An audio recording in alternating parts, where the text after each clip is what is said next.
We begin in Bangladesh, where hundreds of thousands are marching to the capital to demand the government start policing the blogosphere. The marchers want a blasphemy law requiring the death penalty for people who insult Islam online. At least 4 bloggers were arrested this week for criticizing the country's religious parties. The government accused them of inciting violence, but critics say it's stifling free speech.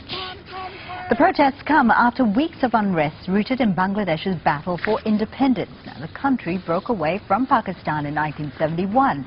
3 million people were killed. Leaders of the powerful Jamaat-e-Islami party have started facing charges for those crimes. One of those, Abdul Qadir Mullah, was sentenced to life in prison in February. Almost immediately, online activists and bloggers protested against the verdict and demanded he receive the death penalty. Now, since then, Jamaat-e-Islami supporters have held their own rallies accusing the bloggers of insulting Islam. Our correspondent is on the line for us in Dhaka. Now, we're not naming her for her own safety. Can you give us a sense of what's happening on the ground in Dhaka right now? Right now, in the city, there are very, very large crowds gathering from the conservative religious party and their supporters. That party is Hafazat-e-Islam. Now, they have actually organized this protest today, like you said, calling for stricter restrictions on what they see as blasphemy. And they've come from all around the country into the city. It's really a march. It's not a strike like you normally see here.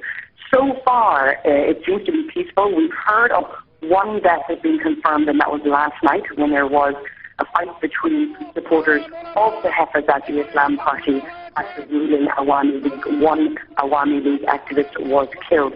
Now, usually what you'll see in Dhaka during these times in recent months is a higher death toll and much more violence. But so far today, it has been fairly peaceful, although the crowds are very, very big. And as you say, the crowds are very big, and we're right now looking at pictures where the crowds are definitely swelling and moving more towards the capital, Dhaka. Now, no doubt it's a very tense situation. How have the authorities prepared themselves for this? Well, the authorities now have more and more experience with this. In the last few months, they've been dealing with not just protests, but really quite violent protests. So they're really prepared. They have riot police. They have all different kinds of police here. There aren't any army or on the streets at the moment. They haven't basically ratcheted up to that level. But right now it's really a case of wait and see and trying to contain the crowd and to make sure that it doesn't turn violent. Like I said, they have experience with that. The other consideration they have is from the other side of this argument.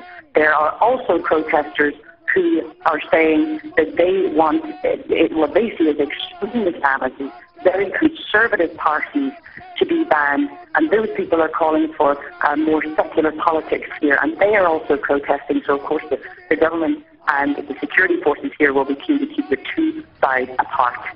Right, we're going to have to leave it there. That's our correspondent speaking to us from the capital of Bangladesh, Dhaka.